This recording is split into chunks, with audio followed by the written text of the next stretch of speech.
마태복음 3장 1절에서 12절 말씀입니다. 그때 세례 요한이 이르러 유대 광야에서 전파하여 말하되 그는 선지자 이사야를 통하여 말씀하신 자라. 일러스되 광야에 외치는 자의 소리가 있어 이르되 너희는 주의 길을 준비하라. 그가 오실 길을 곧게 하라 하였느니라.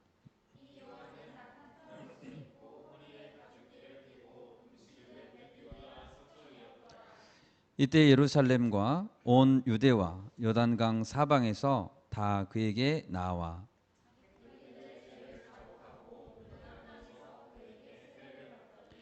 요한이 많은 바리새인들과 사두개인들이 세례 베푸는 대로 오는 것을 보고 이르되 독사의 자식들아 누가 너희를 가르쳐 임박한 진노를 피하라 하더냐. 속으로 아브라함이 우리 조상이라고 생각하지 말라. 내가 너희에게 이르노니 하나님이 능히 이 돌들로도 아브라함의 자손이 되게 하시리라.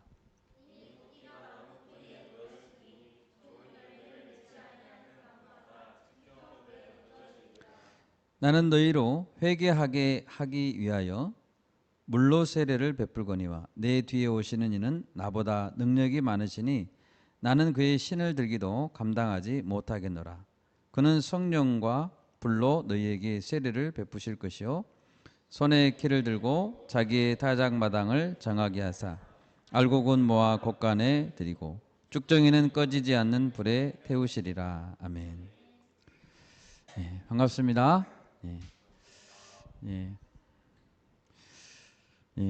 오늘 말씀은 세례 요한의 사역에 대해서 소개하고 있는 부분입니다. 세례 요한은 예수님보다 6개월 전에 태어나서 예수님의 길을 예비했던 사실상 마지막 선지자라고 볼 수 있습니다. 여러분, 우리는 누구나 위대한 삶을 살기를 원합니다. 칭찬받는 위대한 삶을 살기를 원합니다. 그런데 예수님은 세례 요한에 대해 평가하시기를 여자가 낳은 자 중에 요한보다 큰 자가 없다라고 하셨습니다. 인생의 길이와 상관없이 몇 년을 살았는가 길이와 상관없이 예수님은 그를 위대한 인물로 평가해 주신 것입니다. 그렇다면 세례 요한의 어떤 삶이 예수님 보시기에 큰 자로 평가하게 했을까요? 오늘 말씀을 보면서 예수님께 인정받는 삶이 어떤 삶일까 생각하고 배울 수 있기를 바랍니다. 오늘 말씀의 제목은 회개하라 천국이 가까이 왔느니라 입니다. 세례 요한의 삶은 첫 번째로 세상과 구별된 삶을 살고 진리로 도전하는 삶을 살았다는 것입니다. 1절 말씀을 보십시오. 그때 세례 요한이 이르러 유대 광야에서 전파하여 말하되, 예수님이 몇 살 정도 때 공생애를 시작하셨는가라고 했을 때 누가복음에서는 약 30세쯤 되셨다라고 기록하고 있습니다. 그러니까 세례 요한의 나이도 6개월 전에 낳았으니까 대략 30세쯤 되었을 것입니다. 세례 요한의 아버지인 제사장 사가랴 그리고 어머니 엘리사벳 사이에 그는 누뚱이로 태어났습니다. 세례 요한의 부모님에 대한 기록이 있습니다. 제가 누가복음 1장 6절 7절 말씀 읽어드리겠습니다. 이 두 사람이 부모님이시죠. 이 두 사람이 하나님 앞에 의인이니 주의 모든 계명과 규례대로 흠이 없이 행하더라. 엘리사벳이 잉태를 못하므로 그들에게 자식이 없고 두 사람의 나이가 많더라. 하나님은 이 부부를 하나님 앞에 의인들이다라고 해주셨고 주의 모든 계명과 규례대로 흠없이 행했던 자라고 칭찬해 주셨습니다. 최고의 평가 아니겠습니까? 그럼에도 불구하고 그들에게는 한 가지 문제가 있었는데 나이가 많을 때까지 자식이 없었다는 것입니다. 그 당시에 한 가정에 자녀가 없다는 것은 하나님이 주신 기업을 잃지 못하는 저주라고 여겨지곤 했습니다. 아마도 사가랴와 엘리사벳이 길을 갈 때 뒤에서 수군거리기를 좋아하는 사람들은 이렇게 수군거렸을 수도 있겠죠. 아니, 하나님만 잘 믿으면 뭐해? 자식도 없는데. 말씀을 잘 지키면 하나님이 자식을 분명히 주셨을 텐데 저 사람들 신앙이 혹시 가짜 아니야? 이렇게 수군거렸을 수도 있습니다. 그럴 때면 하나님을 향한 원망으로 신앙이 시들어질 수도 있었을 텐데 그들은 그렇지 않았습니다. 천사가 사가랴에게 찾아와서 했던 첫 마디 말이 그들의 신앙을 가늠하게 해줍니다. 천사는 사가랴에게 이렇게 첫 마디를 말했습니다. 사가랴여, 무서워하지 말라. 너의 간구함이 들린지라 라고 했습니다. 사가랴는 사람들의 수군거림을 아랑곳하지 않고 제사장의 사명을 잘 지켰습니다. 그리고 하나님 앞에 간절히 믿음의 자녀를 달라고 이렇게 포기하지 않고 기도했다는 것을 알 수 있습니다. 그러면 누뚱이로 태어난 세례 요한의 어린 시절 또 청년 시절의 삶은 어땠을까요? 그것은 누가복음에서 천사가 사가랴에게 했던 말을 보면 세례 요한이 어떤 삶을 살았을지 알 수 있습니다. 다 같이 누가복음 1장 찾아보겠습니다. 누가복음 1장 14절에서 17절 말씀 같이 한번 읽겠습니다. 누가복음 1장 14절에서 17절 말씀. 너도 기뻐하고 즐거워할 것이요 많은 사람도 그의 태어남을 기뻐하리니 이는 그가 주 앞에 큰 자가 되며 포도주나 독한 술을 마시지 아니하며 모태로부터 성령의 충만함을 받아 이스라엘 자손을 주 곧 그들의 하나님께로 많이 돌아오게 하겠습니다. 그가 또 엘리야의 심령과 능력으로 주 앞에 먼저 와서 아버지의 마음을 자식에게 거스르는 자를 의인의 슬기에 돌아오게 하고 주를 위하여 세운 백성을 준비하리라. 아멘. 먼저 세례 요한은 15절에 보면 주 앞에 큰 자가 되었다고 했습니다. 주 앞에서라는 말은 다른 말로 하면 주님이 보시기에입니다. 하나님의 눈은 불꽃 같은 눈입니다. 모든 사람의 행동과 마음 깊은 곳까지도 보실 수 있는 분이 하나님이십니다. 세례 요한은 사람들에게 잘 보이기 위해서 사람들에게 비위를 맞추기 위해서 사는 것이 아니라 주 앞에서 하나님을 기쁘시게 하고자 살았습니다. 인본주의 신앙에 물든 사람들은 이 정도면은 하나님도 용서해 주시겠지. 이 정도면 괜찮아. 아주 작은 부분이니까. 이렇게 적당히 넘어가려고 해도 세례 요한은 주 앞에서 살았습니다. 그래서 작은 것이라도 죄악은 모양이라도 하나님이 싫어하는 것은 엄격하게 거부했습니다. 그것이 주 앞에서의 삶입니다.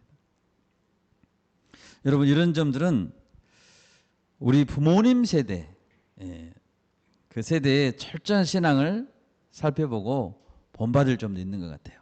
주님 앞에서 철저하게 살려고 했던. 또한 세례 요한은 구약 시대의 나실인들처럼 포도주나 독한 술도 마시지 않았다고 했습니다. 독한 술은 물론이고 포도주도 입에 대지 않았다고 했습니다. 그 당시에 대부분 이 포도주를 생활화돼 가지고 생활처럼 마셨기 때문에 포도주를 마시지 않는다는 것은 자신을 특별히 구별하여서 드렸다는 것을 뜻합니다. 또 그의 의복은 낙타의 털이었고 음식은 메뚜기와 석청이었습니다. 그는 검소하고 청렴한 삶을 살았습니다. 이런 세례 요한에게 하나님은 성령을 부어주셨다라고 했습니다. 여러분, 사도 바울도 이런 말을 한 적이 있습니다. 너희가 먹든지 마시든지 무엇을 하든지 간에 하나님의 영광을 위해서 하라. 아멘. 예. 우리 매 순간 주님 앞에서, 주님의 시선 앞에서 살려고 하고, 우리가 많이 마시는 아메리카노 한 잔이라도 하나님을 위해서 마시고자 할 때 하나님께서 성령으로 인도해 주실 것입니다. 그러면 이러한 세례 요한의 삶은 무엇을 이루기 위한 삶이었습니까? 왜 그렇게 살았습니까? 세례 요한은. 누가복음 아까 우리가 읽었던 16, 17절에 보면 이스라엘 자손을 주 곧 그들의 하나님께로 많이 돌아오게 하였습니다. 그의 한 가지 인생 목표는 이스라엘 자손이 하나님께로 많이 돌아오는 것이었습니다. 그는 엘리야의 심령과 능력으로 아버지의 마음을 자식에게 돌아오게 할 것이라고 했습니다. 또 거스르는 자를 의인의 슬기로 돌아오게 하게 하는 삶을 살았다고 했습니다. 여러분, 여기서 엘리야의 심령과 능력으로 이랬다는 것은 어떻게 했다는 걸 말할까요? 엘리야는 우리가 잘 아는 아합 왕 때의 선지자였죠. 북이스라엘 악한 왕이었죠. 그 시대는 아합 왕 이세벨 그 왕실로부터 백성들까지 신앙이 무너지고 예배가 무너진 시대였습니다. 이때 엘리야는 갈멜산에서 싸웠잖아요. 바알과 아세라 선지자 850명하고 자기하고 싸웠습니다.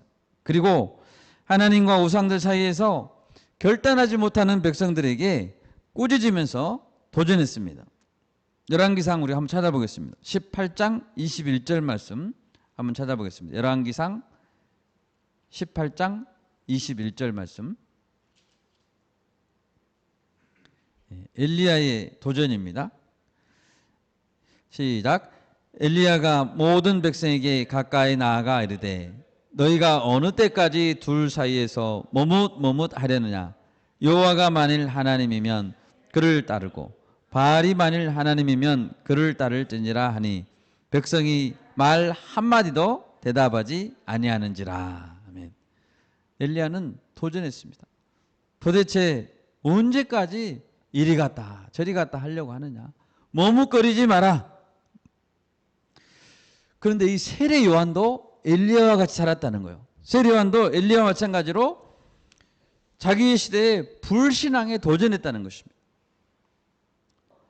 아버지의 마음을 자식에게로 돌아오게 한다고 했습니다.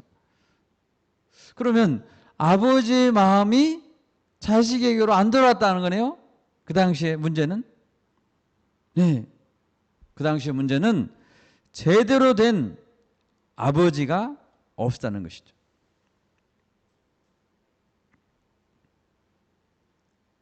아버지다운 아버지가 없다는 것입니다.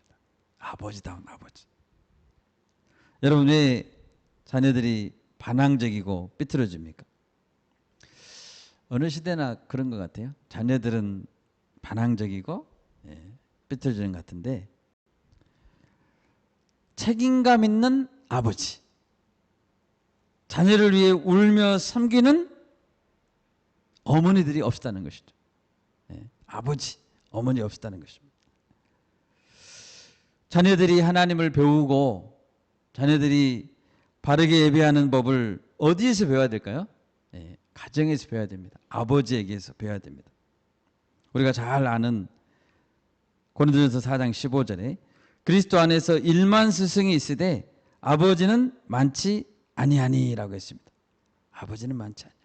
그리스도 예수 안에서 내가 복음으로 너희를 낳았다라고 했습니다. 어느 시대이고 자녀들은 죄성 때문에 반항적입니다. 어른들이 볼 때는 항상 다음 세대는 거스르는 세대입니다. 누가복음 1장 17절에서 그랬죠. 거스르는 자를 의인의 슬기에 돌아오게 하겠다. 영적 아비가 책임지고 말씀을 먹이고 기도할 때 다음 세대는 순종하는 세대가 될 줄 믿습니다. 네, 아멘.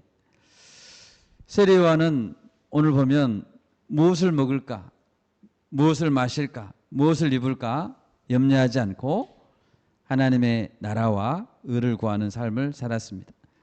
또 그 시대의 불신앙에 도전하면서 살았습니다. 그것이 주님의 길을 준비하는 삶이었다는 것입니다. 이 시간 우리도 세례요한과 같이 이 시대의 영혼들, 잃어버린 영혼들을 하나님께로 많이 돌아오게 하는 사명을 감당할 수 있기를 바랍니다. 네, 아멘. 두 번째로 세례요한은 강력한 회개를 촉구했다는 것입니다. 오늘 본문 2절을 보십시오. 회개하라, 천국이 가까이 왔느니라. 아멘. 회개하라. 우리 같이 한번 해볼까요? 회개하라, 천국이 가까이 왔느니라. 아멘. 이것이 세례 요한의 외침이었습니다. 여러분, 하나님을 멀리 떠나 거역했던 자들이 어떻게 하면 다시 하나님께 돌아올 수 있을까요? 그것은 회개하는 것입니다. 그런데 회개하는 사람이 편안하게 앉아서 웃으면서 회개한 사람 봤습니까? 그런 사람 없습니다. 편안하게 웃으며 회개하거나 또는 무덤덤하게 회개할 수는 없습니다. 자신의 죄를 깨닫게 되면 죄를 자복하게 되고 고백하게 되고 아파하고 괴로워하고 눈물을 흘릴 수밖에 없습니다. 6절 말씀에서 죄를 자복한다 하는 것은 단지 자기 죄를 인정하는 것에 그치는 것이 아니라 반드시 가던 길에서 돌이켜서 하나님께로 돌아오는 것을 포함합니다. 회개하다 보면 함께 죄를 지었던 사람들과는 연락을 끊어야 되고, 죄를 지으면서 함께 놀았던 사람들하고는 연락을 끊어야죠. 회개하면. 또 그런 모임이 있으면 탈퇴해야 됩니다. 아멘. 탈퇴해야 됩니다. 회원 자격 정지. 또 다시는 뒤돌아보지 말아야 됩니다. 그것이 회개입니다. 오랜 친구들을 잃거나 또는 많은 돈, 이미 냈던 돈을 포기해야 할 때도 있습니다. 처음부터 다시 시작하자. 이렇게 다시 시작할 수도 있습니다. 이처럼 회개에는 많은 희생이 따르기 때문에 회개는 결코 쉽지 않습니다. 그러나 회개하지 않으면 하나님께로 돌아올 수 없고 회개는 빠르면 빠를수록 좋은 것입니다. 특히 세례 요한이 그의 사역의 일성으로 그리고 메시지 중심 주제로 회개하라라고 다급하게 외쳤던 이유는 천국이 가까이 왔기 때문입니다. 이 메시지는 예수님의 중심 메시지이기도 했고 예수님께서 제자들에게 이렇게 전해라라고 했던 메시지이기도 했습니다. 우리도 이렇게 전해야 되겠죠? 그러니까 회개하라, 천국이 가까이 왔느니라. 마태복음 12장 28절에서 예수님은 말씀하셨습니다. 그러나 내가 하나님의 성령을 힘입어 귀신을 쫓아내는 것이면 하나님의 나라가 이미 너희에게 임하였느니라. 아멘. 예수님께서 2000년 전에 오셨죠? 성령의 힘으로 마귀를 쫓아내셨다면 그들 위에 그때에 이미 하나님의 나라가 와 있다고 예수님 말하고 있는 거예요. 그러니까 이미 우리 시대는 당연히 이미 천국이 와 있다는 것이죠. 그런데 이렇게 회개하라는 세례 요한의 메시지는 모든 백성에게 차별 없이 증거되었습니다. 가난하고 힘이 없는 백성들에게만 전해진 게 아닙니다. 바리새인들, 사두개인들, 세리들, 군인들에게까지 회개하라고 했습니다. 모두에게 회개하라고 했습니다. 우리는 이 메시지를 모두에게 다 전해줘야 됩니다. 특히 세례 요한은 헤롯 왕에게까지도 회개하라고 지적했습니다. 세례요한이 체포되어 숨겼던 이유가 바로 헤롯 왕에게까지 회개하라고 외쳤기 때문이죠. 그런데 여기서 우리가 깊이 생각해 봐야 될 것은 회개하라는 선포가 종교의 열심이었던 바리새인과 사두개인들에게 더 강력하게 선포됐다는 거예요. 가장 종교에 열심히 했던 자들에게 가장 회개하라고 했다는 거예요. 아이러니하게 그들은 충격적이었을 거예요. 자기한테 회개하라고 하니까. 왜냐하면 그들은 스스로를 이미 하나님의 백성이라고 생각했고 천국에는 나는 당연히 들어갈 자들이라고 믿었기 때문입니다. 그러나 세례요한은 그들의 생각이 착각이라고 말하고 있는 것이죠. 세례요한은 바리새인과 사두개인들에게 가차없이 독설을 날렸습니다. 7절에 독사의 자식들아 누가 너희를 가르쳐 임박한 진노를 피하라 하더냐. 언뜻 보면 자기에게 세례를 받으러 나오는 자들한테 독사의 자식들아라고 하는 것은 조금 심한 말 같습니다.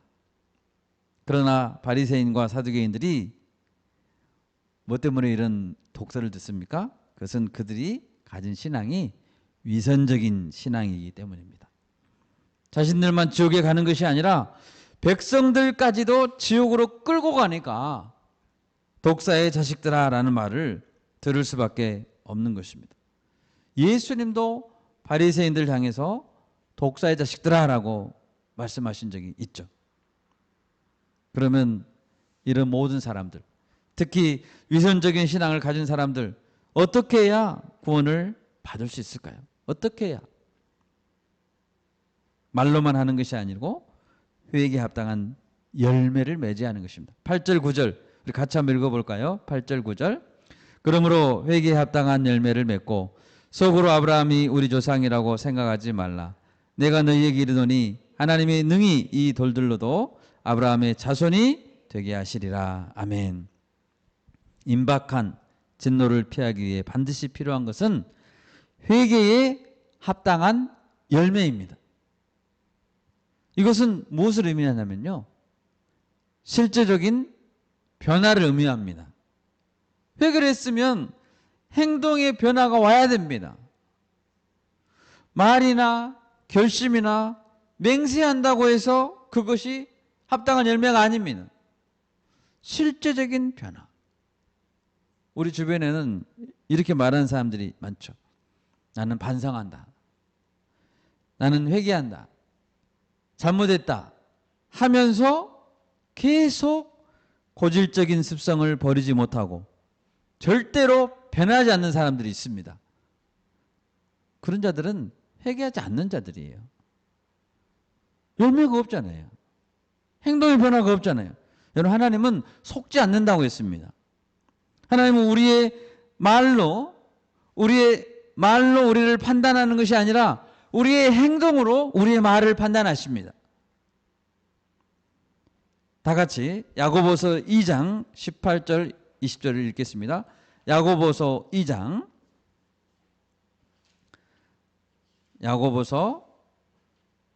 18절에서 20절입니다. 같이 한번 읽겠습니다. 어떤 사람은 말하기를 너는 믿음이 있고 나는 행함이 있으니 행함이 없는 네 믿음을 내게 보이라. 나는 행함으로 내 믿음을 네게 보이리라 하리라. 네가 하나님은 한 분이신 줄을 믿느냐? 잘하는도다. 귀신들도 믿고 떠느니라. 아, 허탄한 사람아, 행함이 없는 믿음이 헛것인 줄을 알고자 하느냐. 아멘. 귀신들이, 이 말씀, 귀신들이 하나님을 보고 두려워서 벌벌 떠는 이유가 무엇입니까? 귀신들이 하나님을 보고 떨어요. 왜요? 귀신들도 하나님은 한 분이신 줄을 믿기 때문이라고 했습니다. 귀신들도 믿음이 있습니다. 예수님께서 한 번은 갈릴리 건너편 가다라 지방이라는 곳에 가셨습니다. 그때 귀신 들린 자 둘이 무덤 사이에서 나와서 예수님께 나와왔습니다. 그리고 그들은 큰 소리를 지르면서 나왔습니다. 하나님의 아들이여, 우리가 당신과 무슨 상관이 있나이까? 때가 이르기 전에 우리를 괴롭게 하려고 여기 오셨나이까? 하고 막 소리를 질렀습니다. 여러분, 이 귀신들은 예수님을 알아봤어요? 못 알아봤어요? 알아봤어요. 이들은 예수님이 하나님의 아들인 줄 금방 알아봤습니다. 그리고 그걸 믿었습니다. 예수님을 멀리서부터 알아보고 벌벌 떨었습니다.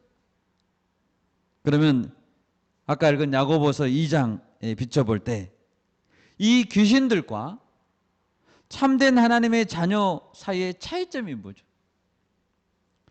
귀신들도 예수님을 하나님의 아들로 믿었다고 했습니다. 귀신들과 하나님의 자녀의 차이점이 무엇인가요? 하나님의 자녀들은 믿을 뿐만 아니라 예수님의 말씀에 순종한다는 것입니다. 귀신들은 알지만 순종하지 않는 자들입니다. 회개란 믿을 뿐만 아니라 순종의 행동으로 열매를 맺는 것입니다. 아멘. 순종하지 않으면 합당한 열매가 없는 것입니다. 오늘날에도 많은 교인들은 자기는 천국에 들어갈 수 있다고 생각합니다. 그러나 우리는 자신의 믿음을 점검해 봐야 됩니다. 내가 정말 천국에 들어갈 수 있는 사람인가? 예수님께서 이런 말씀하신 적이 있습니다. 인자가 올 때에 세상에서 믿음을 보겠느냐? 그만큼 믿음을 보기 어렵다라는 것이죠. 베드로 사도의 권면처럼 만물의 마지막이 가까이 왔습니다. 우리가 정신을 차리고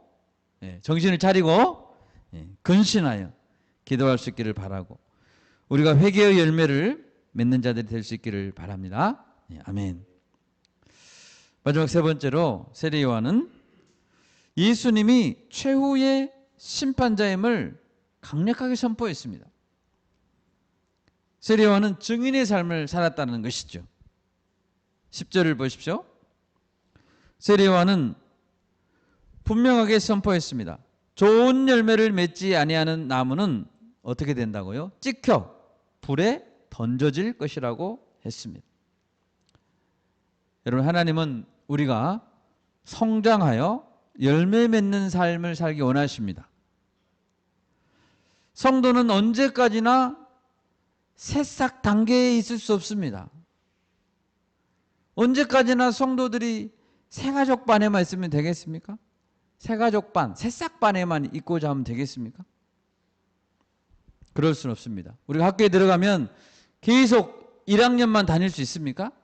나는 공부하기가 싫으니까 나는 1학년만 계속 다닐래. 그럴 수는 없잖아요. 나무가 자라듯이 무럭무럭 성장하여 때가 되면 주렁주렁 열매를 맺어야 하는 것입니다.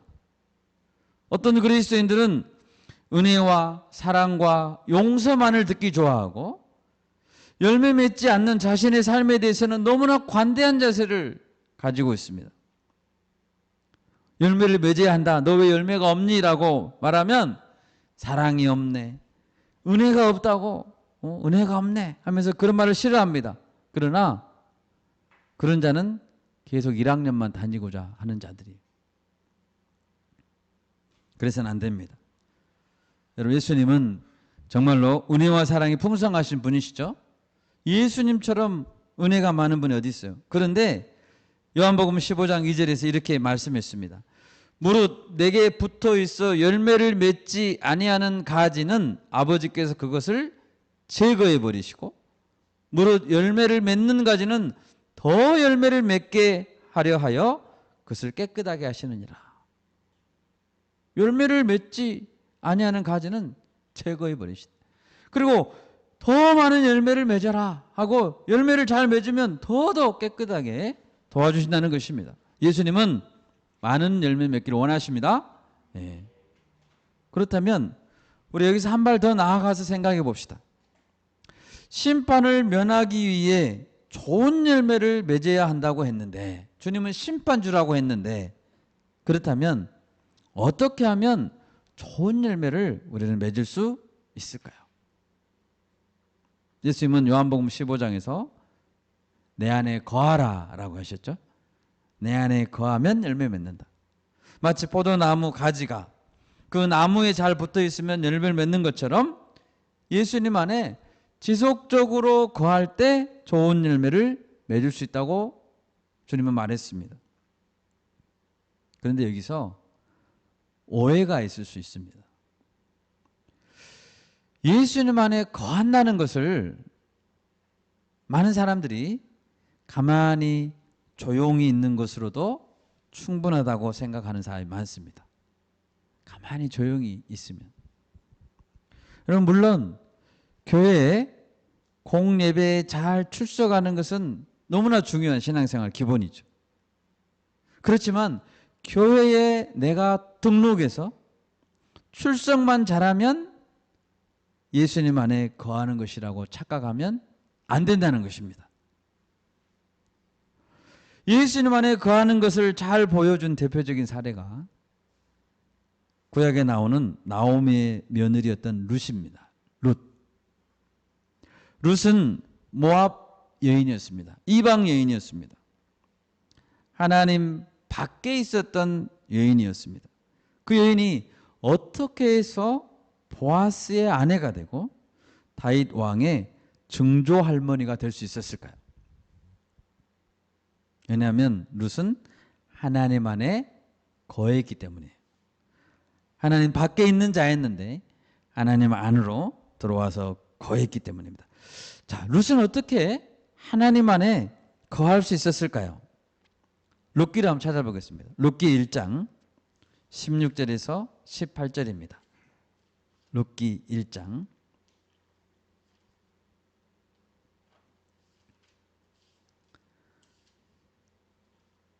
16, 18절. 룻이 이르되 내게 어머니를 떠나며 어머니를 따르지 말고 돌아가라 강권하지 마옵소서. 어머니께서 가시는 곳에 나도 가고 어머니께서 머무시는 곳에서 나도 머물겠나이다. 어머니의 백성이 나의 백성이 되고 어머니의 하나님이 나의 하나님이 되시리니 어머니께서 죽으시는 곳에서 나도 죽어 거기 묻힐 것이라.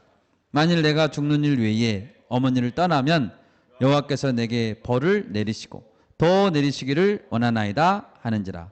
나오미가 룻이 자기와 함께 가기로 굳게 결심함을 보고 그에게 말하기를 그치니라. 아멘. 룻은 시어머니가 돌아가라 그랬어요. 나 따라오지 마라.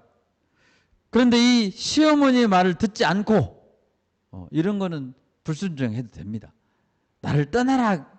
하나님께로 나는 가야 된다. 떠나라 하면 그건 불순종해도 됩니다. 나오미의 말을 듣지 않고 시어머니를 계속 따르고자 했습니다. 이것은 단지 며느리가 시어머니를 봉양하는 윤리적인 책임만은 아니었습니다. 보다 근본적인 이유는 시어머니가 믿는 하나님 때문이었습니다. 룻은 시어머니가 믿는 하나님이 어떤 분인지 정확하게 알았습니다. 그리고 어머니의 하나님이 나의 하나님이 되실 것이라 라고 말했습니다. 시어머니 때문에 가는 게 아니고 어머니의 하나님이 나의 하나님이기 때문에 내가 시어머니를 따라간다는 거예요. 시어머니를 따라간 게 아니고 하나님을 따라간 것이죠. 더 이상 모압 여인이 아니라 하나님의 백성으로 살고자 붙들었던 것입니다. 하나님을. 룻은 하나님의 백성과 죽을 때까지, 거기 묻힌다고 하잖아요. 나도 죽어서 묻힌다고 하잖아요. 죽을 때까지 함께 하고자 굳게 결심했습니다. 그리고 어머니 빨리 안 오세요? 안 오면 내가 먼저 베들레헴 갈랍니다 하고 먼저 가버렸습니다. 이 정도로 룻은 하나님을 붙들었다는 거예요.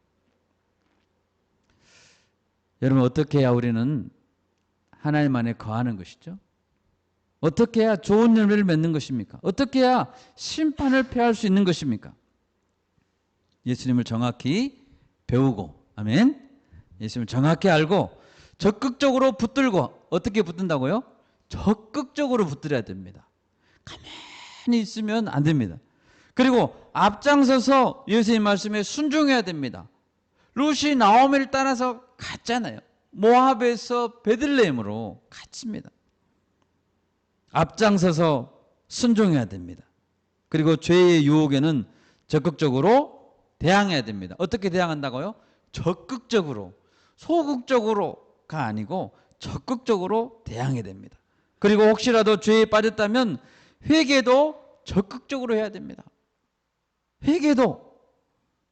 그리고 공동체를 섬기는 일에도 적극적으로 섬겨야 됩니다. 전도하고 말씀을 나누는 것도 적극적으로. 세례요한이 적당히 회개를 촉구했습니까? 아니잖아요. 이 욕을 얻어 먹어야 될 사람에게는 독사의 자식들이라고 했잖아요. 왕에게까지도 회개하라 했잖아요. 적극적으로 해야 되는 거예요.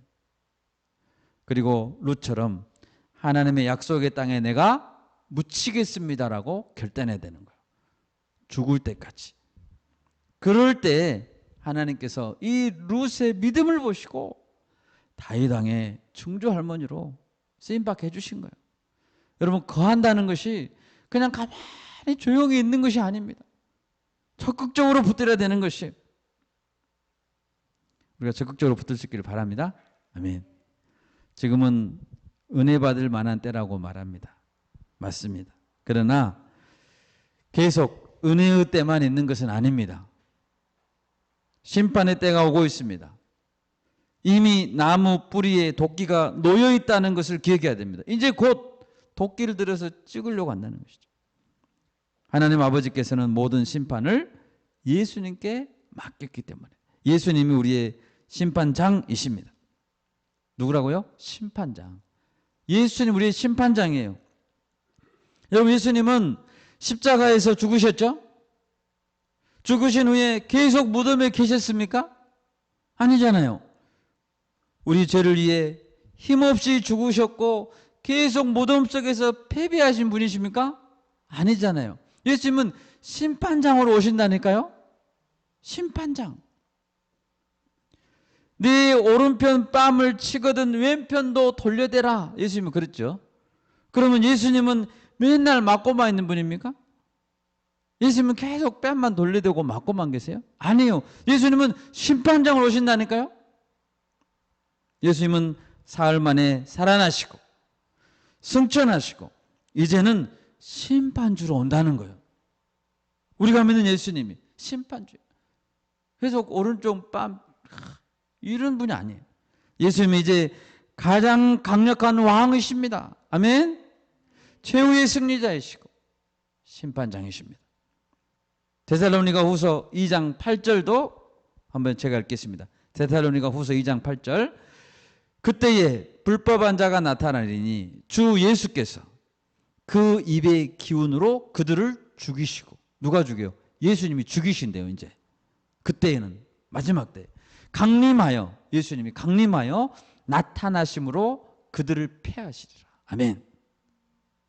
예수 그리스도께서는 마지막 때에는 드러내놓고 악행을 일삼는 자들을 죽이신다 했습니다.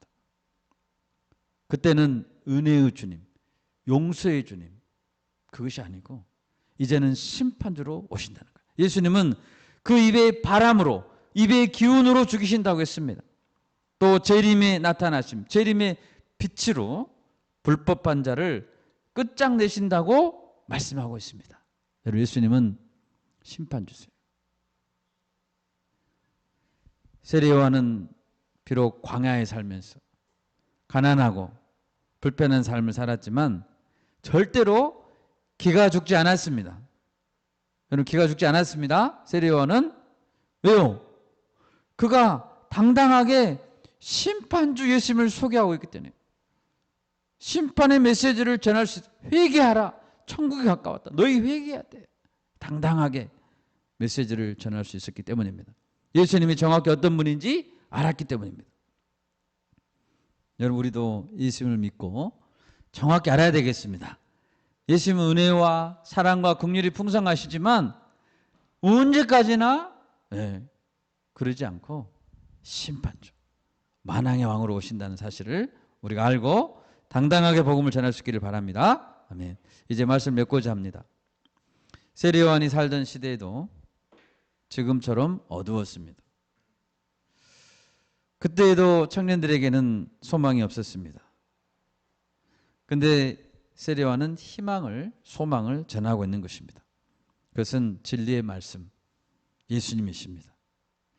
예수님을 위해 세례요한은 거친 광야를 선택했고 그 광야에 사는 삶을 사모했습니다. 불편한 곳이지만 하나님을 깊이 만날 수 있는 광야, 우리가 그것을 사모할 수 있기를 바랍니다. 너희는 주의 길을 준비하라. 우리가 해야 될 사명과 똑같습니다. 이제 주님은 다시 오시죠. 다시 오실, 재림하실 주의 길을 준비하라.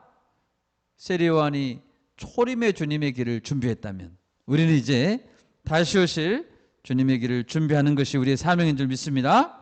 그가 오실 길을 곧게 하라. 주님을 떠난 영혼들이 우리 공동체를 통해서 돌아올 수 있도록 주의 길을 준비하는 저와 여러분이 될 수 있기를 간절히 바랍니다.